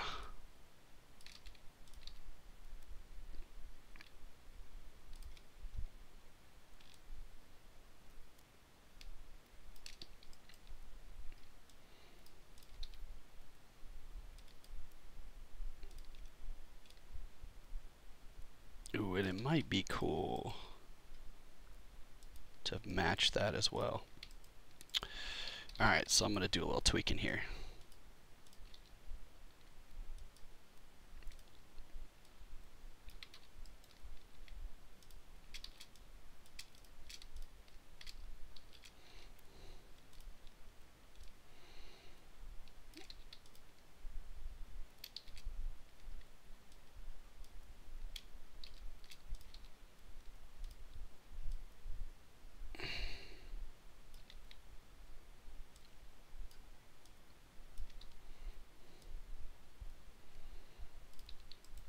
Alright, bringing that a little closer, and then now I might want to go through and just kind of like, I don't know, make this thing look like it's following the contour of that, not so random. So I could do a single edge loop maybe here and here.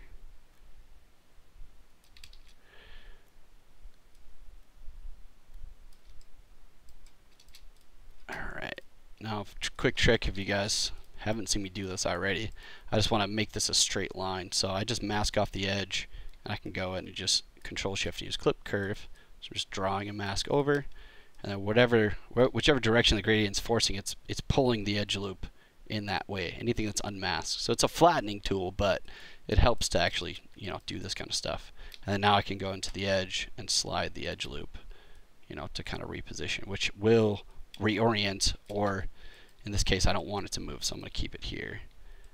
And then maybe just grab this.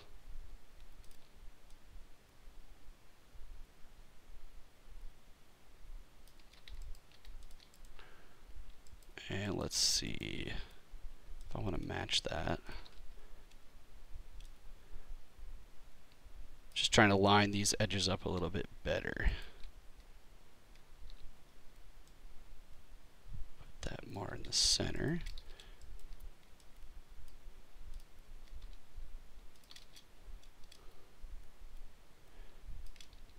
Getting closer.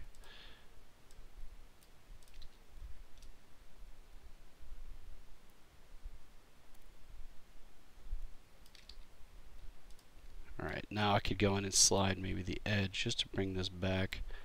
Make that a little bit more level. Control-Shift-L to auto group, Control-Shift-C. There we go, it's pretty good.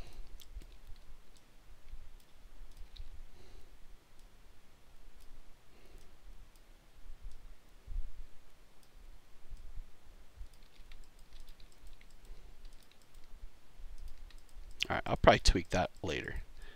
But I got some stuff going on in there. Alright, now I want to take a look at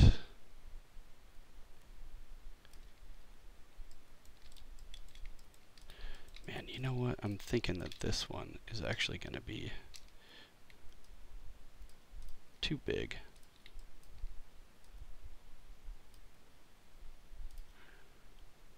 Alright, so this is stuff I should have sorted with nanos, which in this case, this workflow helps a ton. I'm kind of just quickly generating these parts. But I probably should keep these in nano because this would make this process a lot easier.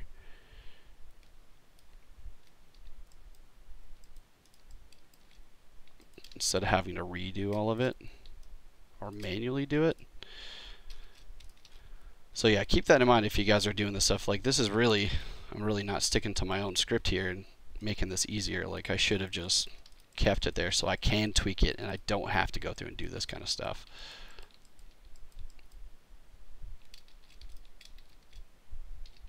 Alright, so let's do a little Q mesh. I'm going to inset a poly. Alright, so maybe I want to inset all of these as well. So I can inset the region. Yeah. Alright, so the inset is eventually gives you the option, it shrinks down. Right? It can shrink down to all kinds of shapes. So if you, as you continue to go, if you run into, you know, where you have edges that aren't keeping very clean, real quick tip that I do again is just maybe mask these off, alt click on the vert, and then reorient, and I can just flatten that to keep that straight.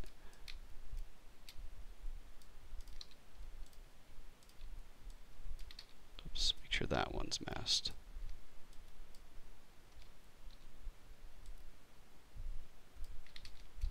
Alright, cool. Alright, so let's Q mesh, bring everything. So I'm going to Q mesh the poly groups, maybe inset that one and that one. Alright, cool. And then last but not least, let's just modify this a little bit more.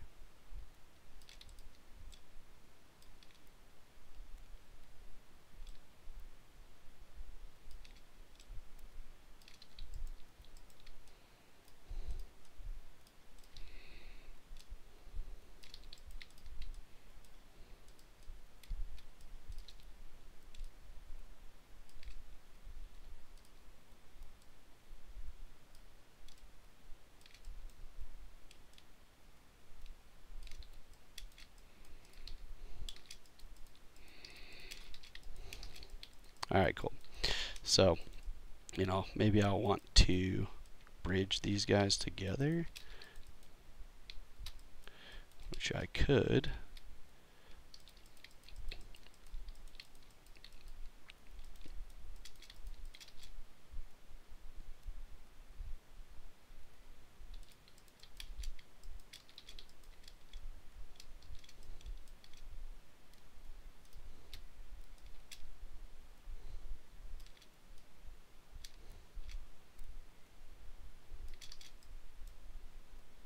QMesh single group. Yeah, so another great thing that QMesh does is it actually snaps. You'll see that, you know, it's snapping to those points, so I can connect that, and then if I wanted to make this stuff kind of like maybe bridge somehow, so I'm going to mask off just the edge loop, make sure I don't have anything else. And then Control Shift, Clip Curve.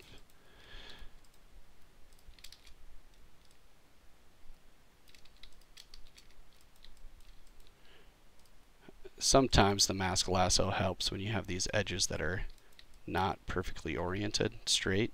So the rectangle usually does the trick, but stuff like this, I kind of just go in and manually select it.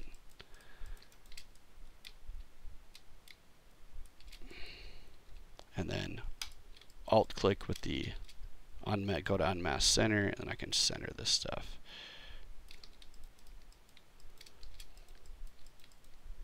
Cool. So let's do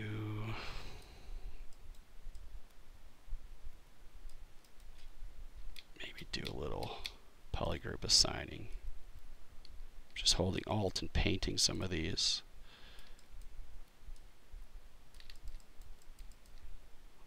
Oops.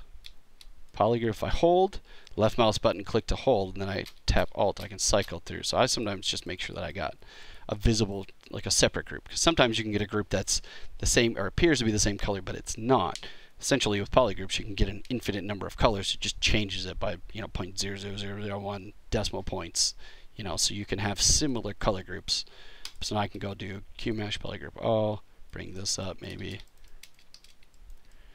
Control Shift L, Control Shift C, and then right now in dynamic I have for this piece I have a Q grid, so I can maybe change the coverage so the edges aren't as beveled. Right, so I can keep messing around with this. Alright, so I'm gonna do my mirror and weld in X. Same thing for this one. Cool. Alright, now, sorry, I've been fiddling with this one for way too long. I gotta get rolling on this stuff. So let's take, I want to do some Boolean stuff. So I got, this piece is the nano piece. I'll keep working on that maybe in a second, but let's do some Boolean subtracts. So let's see, what do I have so far for subtractive portions? I got the main, so I want to start adding new stuff. I'm going to take from this piece, let's say I'll make one more proxy. So this will be the start. Geez, it's already 6 o'clock. Wow, this time flies. So neck 1, this will be main Boolean proxy. All right, so I got this guy.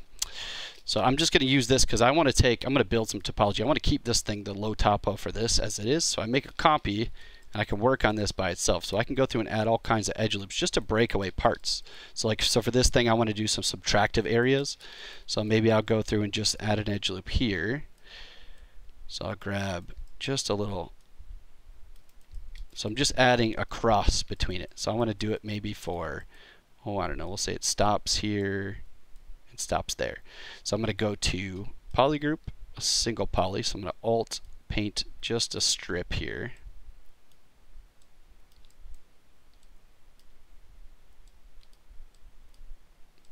Alright, then Alt, assign it a group.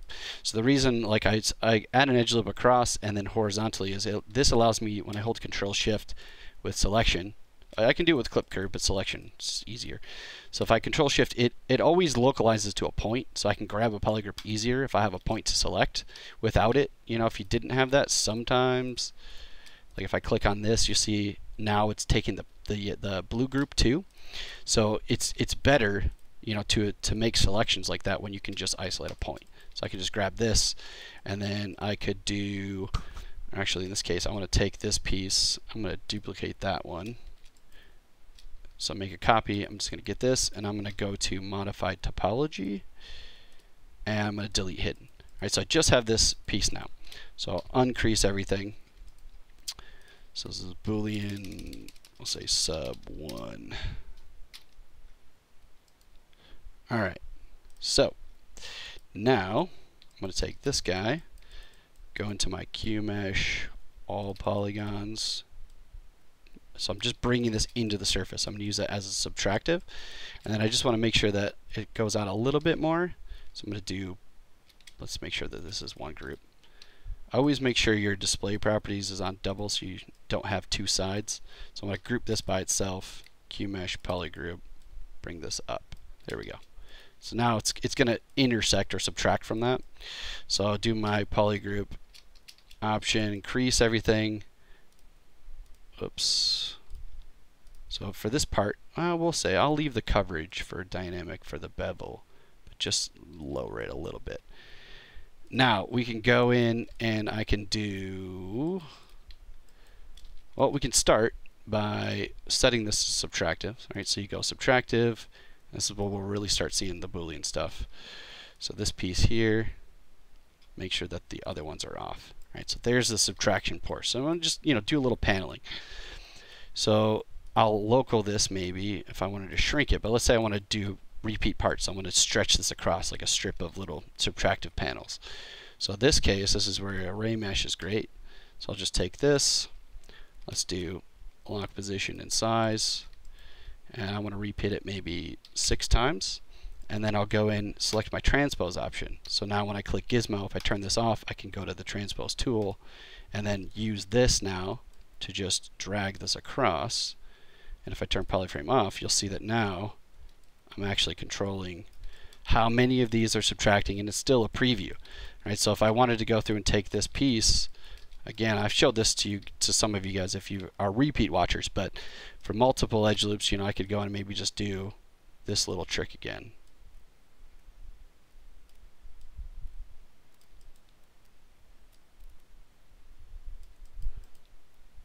Just adding some groups.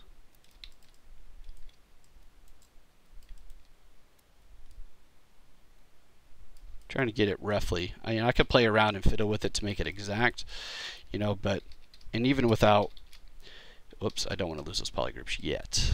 So in this case, I might uncrease all, which for me, uncrease is, geo crease. You can uncrease all. It's just you'll see the hotkey Control-Shift-U. All right, so that helps a little bit. So let's just take a Q mesh. I'm going to do single poly, and I do want to keep those same groups. So let's grab the pink ones. I think these are pink, and I'm just going to go through and quickly remove the top parts.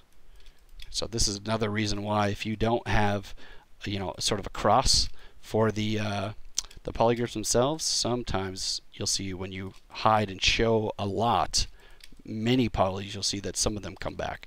So it may or may not be an easy option for you, but I always find that it only does that if you have just a ton of polys, like individual polys hidden. The more that you have, the more likely it's going to happen. So I'm just hiding those. Just group all this together. So now I have this as a rough start. So I can maybe go QMesh polygroup just the red ones. Right, and then maybe we could delete that edge loop, and then maybe I'll add 2. So I'm going to do a little strip across. Right, so that's adding this, and then actually let's see, I'll group everything. Nope, not going to work. And then I just want to do these guys. So I'll do a single alt paint these guys. And maybe just extrude those. All right, cool. So I modified that, right? But you'll see that that's now updating on the piece. Right? So I'm getting all this basically essentially workflow techniques that you can use to kind of just repeat that part, and I got the stuff. And I can now, it's still in array preview, so I can keep repeating. Right, if I want that to go there. And right now, if I go to W mode, it's on transpose, but I can switch back to Gizmo, and I can kind of recenter this if I want to, play around with that. And then let's say for that piece, I'm done. So I'm going to make that mesh, right? And you'll notice that something changed there. Most likely, the ArrayMesh option, you have an extrude. So the extrude, basically, it recognizes polygroups and things like that. So we can try turning this off, make that mesh. There we go. So now it's not losing any of that. All right, and then, hey, let's just do a little mirror and weld in X. Good to go. All right, so it's 5:59. I'm going to have to cut it at 6, everyone. Hopefully I can wrap this thing up by the next stream. Essentially, I'm going to go through and just populate this kind of stuff across the whole mesh. And I think that pretty much covers it. I wanted to get through everything with you guys. It's just a matter of time. You know, if I could focus and go through and apply all this stuff across the board, this is a really intense project as far as the level of detailing that I'm trying to achieve. So, you know, I'm going to keep messing around with this, but using the same technique across the board.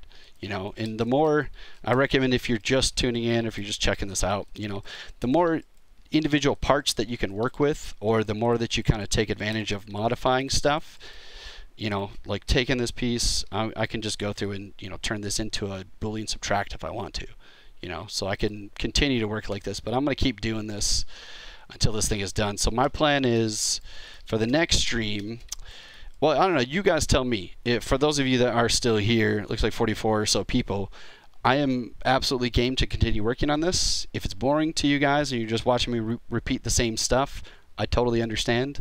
I could finish it and come back and just do some rendering, assigning, splitting into groups, going into that kind of workflow for the keyshot stuff, which is an option. So I'd like to leave that up, you know, for debate as far as what, you know, or open to whatever you guys feel like doing. If you're going to continue to tune in. But otherwise, you know, my plan was to come back and I'll put together a full breakdown. I'm going to post this in my thread. So I'll put down, like, just like I did for the watch breakdown. You know, it's a full sheet. You can click on the link, which is here, right? You can click on this link in the thread, which, again, I'll post this in the chat real quick. Yep, there you go. So that'll have everything involving this, and I'll come back with some renders and breakdowns and all that stuff. My plan for the next session, from the next stream, which should be happening in a couple weeks, I want to get into a new project that I'm working on, something that might be a little bit more fun and interesting for you guys to watch. Oh, hopefully I don't lose any work. But I did have quick saves, so I'm good to go. The new project is, I was taking this kind of workflow and thinking like, okay, what else can I do? So I've got some Lego projects going on. So I'm working on with my coworker Ashley. She's really good at rendering in Arnold, and she's a lighting artist as well. So we wanted to collaborate on a project. So I'm working on a scene just building Lego parts to scale. So dealing with scale in ZBrush, doing kind of what I've done here. I'm just making a bunch of Lego parts and then using ArrayMesh presets to do how many blocks you do, and you can stack those on top, and like basically building Legos in ZBrush, you know, to scale. So a lot of this stuff is just, you know, how to deal with measurements and how to properly set up your arrays and how can you make use of these arrays to populate an environment, you know. So like we're pretty, you know, we're slow working at a stage where it's kind of all the weight's going on me to model everything out. So I kind of sent her a base mesh. So I was thinking for the next stream I can go through and show you guys that, which I'll give you a little, let's see, I've got it in here somewhere. Alright, so I'm just working on a scene, started out with a base block out, but then just creating individual parts. So this is kind of the only piece that I've created, and now I'm starting to go in and actually, you know, propagate out the stacks of Lego pieces, and basically, how do I make all this stuff functional with Lego and have everything built to scale, you know? So I made a bunch of Lego pieces, which I can show you guys, you know, just the basics. You know, a lot of this is going to be using live Booleans, right? So I've got a ton of parts. So if you go through, you can see some of the parts I've created so far. Just some of the basic simple pieces, you know.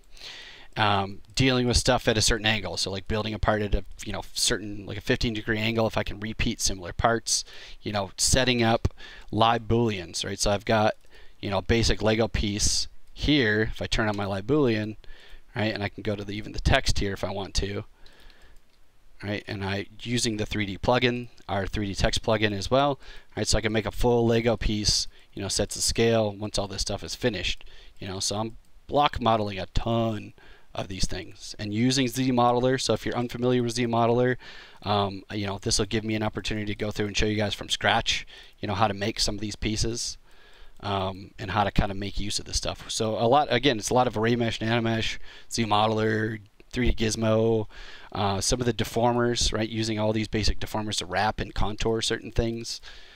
So yeah, it's up to you guys. Vertigo, you're for the Lego thing. All right. And if if you're down for scale, then I think that would be awesome, because it's